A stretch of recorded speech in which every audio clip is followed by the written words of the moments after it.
Bem, Maia, vamos começar. Vamos começar pelo Ciro, não é? Eu quero começar pela doutora Sílvia Correia, que já está ali pronta para entrar. Doutora Sílvia Correia. Ora, faz favor. Ora bem, a doutora Sílvia Correia, muito bom dia, que é médica pneumologista e da Comissão de Trabalho de Patologia Respiratória do Sono da Sociedade Portuguesa de Pneumologia. Apresentá-la é quase como apresentar o rei de Espanha. É só títulos. E também a Cássia Oliveira, um doente, ou melhor dito, um ex-doente, se calhar, já lá vamos, não é? Com esta patologia do sono. Já agora faço a pergunta à doutora. Doente é sempre, não é? Sim, é uma doença que acaba por necessitar de seguimento, às vezes para a vida. Nem sempre, mas por vezes para a vida. O sono realmente... Antes de mais, bom dia, Maia, bom dia, Duarte. Bom dia. E bom dia lá para casa também. A doutora nem respirou. Foi logo aqui atacada com perguntas. Sim, queria agradecer o convite para estar aqui e falar sobre esta doença que é tão frequente e que as pessoas às vezes desvalorizam, não é, doutora? Sim. Durmo mal e por aí ficam, não é? Exatamente. O problema é esse, é que muitas vezes achamos que é tudo da cabeça, é do stress, é do trabalho, é dos filhos. Há sempre desculpa para adiarmos investigar o problema, digamos. Porque a apneia do sono é uma doença muitíssimo frequente. Eu sou pneumologista, como disse, no Hospital Pedro Spano, no Porto.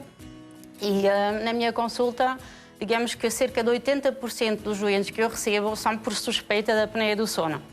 E o que é a apneia do sono? Portanto, a apneia do sono é uma doença em que ocorre uma obstrução das vias aéreas respiratórias.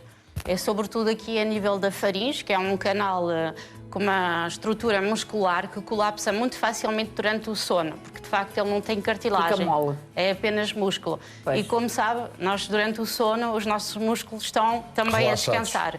E esses músculos também. Portanto, é um canal que colapsa facilmente e que, em algumas pessoas com fatores de risco, com uma propensão genética, porque a apneia do sono não surge só nas pessoas com excesso de peso. Há esta ideia também pré-concebida, a apneia do sono é só nas pessoas mais fortes, mas não é. Também surge nas pessoas magras, com alterações anatómicas e com familiares também com a doença. Mas, doutora, e quais são esses sintomas da apneia? Portanto, no fundo, os sintomas mais frequentes são o ressonar. O ressonar, que é muito comum. Que a maior parte dos portugueses ressona. Sim, o ressonar é... Até as senhoras. Não se fique só com a ideia que só os homens é que ressonam. Não, as senhoras também ressonam. As senhoras ressonam e têm até um bocadinho de vergonha de assumir que ressonam. Enquanto que os homens é normal, as mulheres às vezes retraem-se. E depois, assim, durante o sono, normalmente a pessoa tem percepção que ressona pelo parceiro. Agora o resto não se apercebe. Portanto, muitas vezes é o parceiro que nos diz: o meu marido ou a minha esposa para de respirar durante a noite. Portanto, o exemplo mais frequente há o ronco, portanto a pessoa está a ressonar, de repente para e depois há um ronco mais alto. Corresponde que é quando retoma. Quando retoma a respiração. Porque o problema é que, quando nós paramos de respirar, na nossa máquina está tudo pensado e o nosso cérebro detecta que não estamos a respirar. Portanto, não estamos a dar oxigênio nem ao coração, nem ao cérebro, portanto, aos órgãos nobres. E para resolver essa paragem, o nosso cérebro, na maioria dos casos, vai acordar-nos. São microacordados, porque não são percebidos pelo doente. A pessoa não se apercebe. Essa é a explicação que nós temos para que muitas pessoas às vezes têm a noção que dormiram aquelas 8 horas, mas no outro dia mantêm-se cansadas e com sono. Exatamente. Portanto, imagina, se a pessoa está a parar de respirar 15, 20 vezes por hora e se acorda 15, 20 vezes por hora, é como se eu desse um empurrão ao Duarte ou à Maia 15 vezes por hora para acordar. Veja que no dia a seguir eu estou cansada, estou irritada, tenho sonolência, pronto, e a sonolência... Até a sonolência que é grave e pode causar também outros distúrbios. Cássio, pode tirar a sua máscara, se faz favor, e mostrar o seu lindo sorriso. Ora bem, o Cássio não era 15 vezes, era 25, não era? 25 vezes. 25. Como é que descobriu essa sua dificuldade, essa sua doença? A sua senhora ajudou após, mas como é que foi? Isto foi esta coisa de 2 anos atrás. 2 anos. Vinha notando de que de vez em quando eu dava uns esticões a dormir.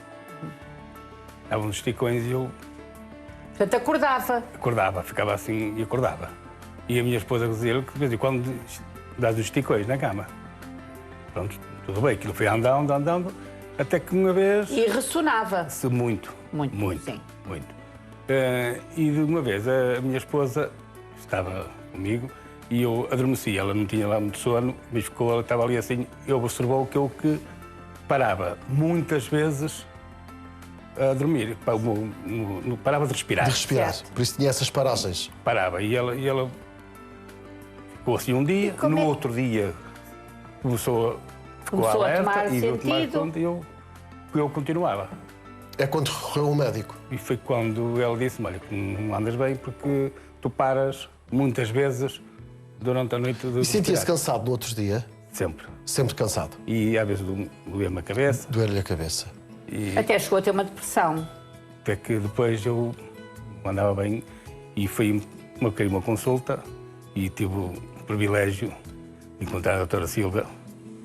Exatamente. Isso já foi Mas há não. quantos anos? Há 2 anos. Há 2 anos. anos. E a partir daí tem estado sempre... Depois a doutora Silva demos a fazer e receitou-me uma máscara, um aparelho. que está ligado durante a noite. Está ligado durante a noite. Para fazer exames ou para usar Não, todos os dias? só para usar ao Usar todos os dormir, dias. para ajudar na respiração. E desde aí tenho- Que tipo de aparelho é este, doutora? Pronto, é um ventilador. Portanto, o senhor Acácio fez um estudo do sono, sim. Porque tem de se fazer esse estudo, não é? Tem de se fazer sempre Claro. o estudo do sono. Nós aconselhamos fazer sempre que possível o estudo do sono completo, para termos também a arquitetura do sono, se é um sono superficial, se é um sono profundo, os tais acordares que nós falamos, que são importantes e que explicam também o cansaço.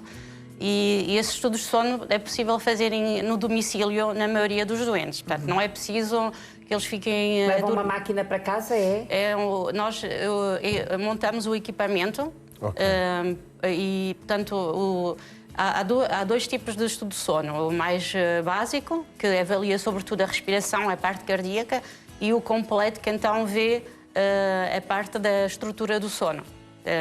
Porque é muito importante nós vermos se a pessoa tem um sono superficial ou se tem um sono profundo, para percebermos também as queixas e o porquê do depois sintoma como é que fazem o tratamento, não é? Exato. Porque o tratamento há de ser diferente. não é? Exatamente. Portanto, a apneia do sono, no fundo, quando nós vemos que há um excesso de peso, recomendamos sempre a perda de peso, evitar o álcool ao jantar, portanto, medidas de higiene do sono. E quando a apneia do sono é grave, temos de usar um ventilador. Portanto, no fundo, é um aparelho que utiliza o ar do quarto e manda esse ar com pressão através de um tubinho.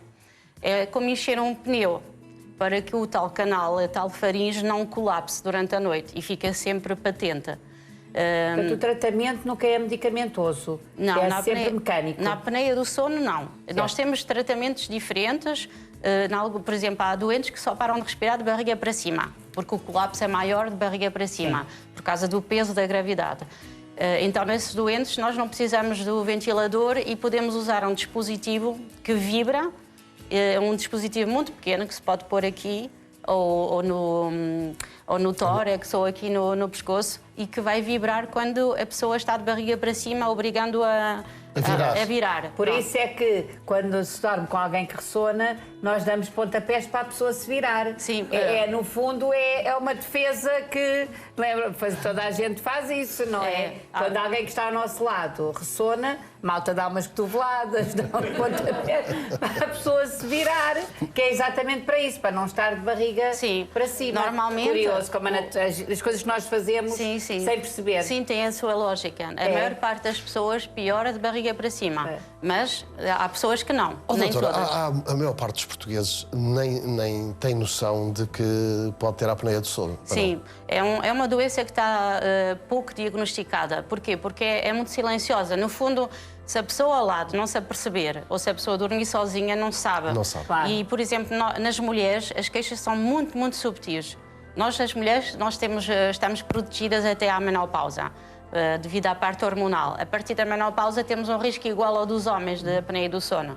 E as queixas nos homens são, como a do Sr. Acácio disse muito bem, normalmente são queixas mais típicas. Eu ressono, a minha mulher diz que eu paro de respirar. Nas mulheres, não.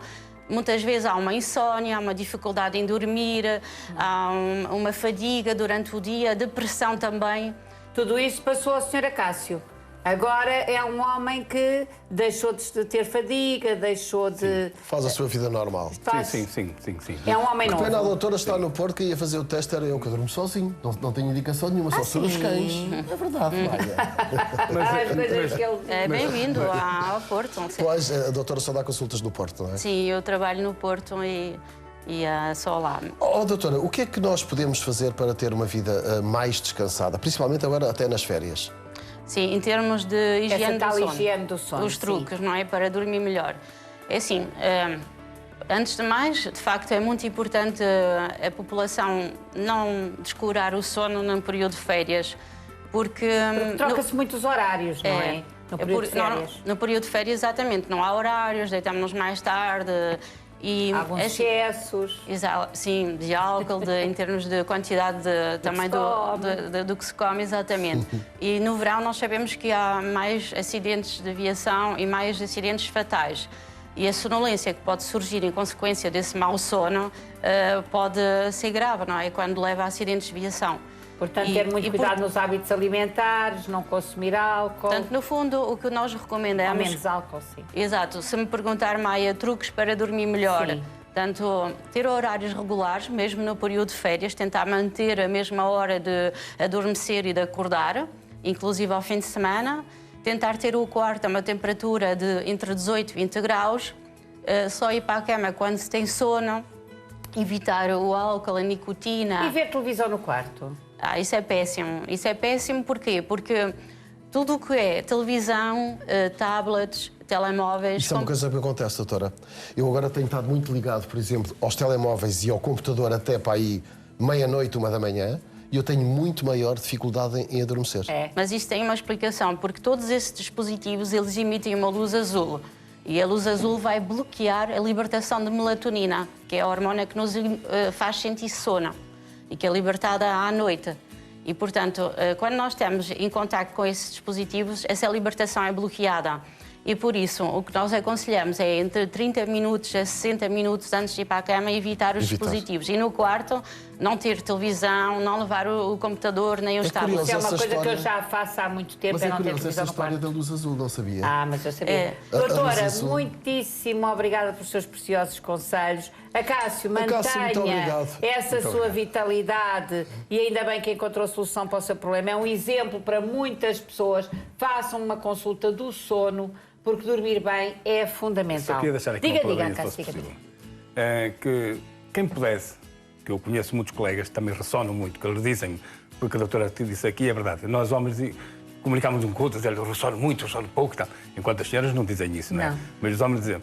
E eu digo, se esses colegas, contacte a doutora Sílvia, que é uma excelente doutora. Que é no Porto. Muito obrigada, Acácio. Muito obrigada, doutora Sílvia. Muitíssimo obrigada.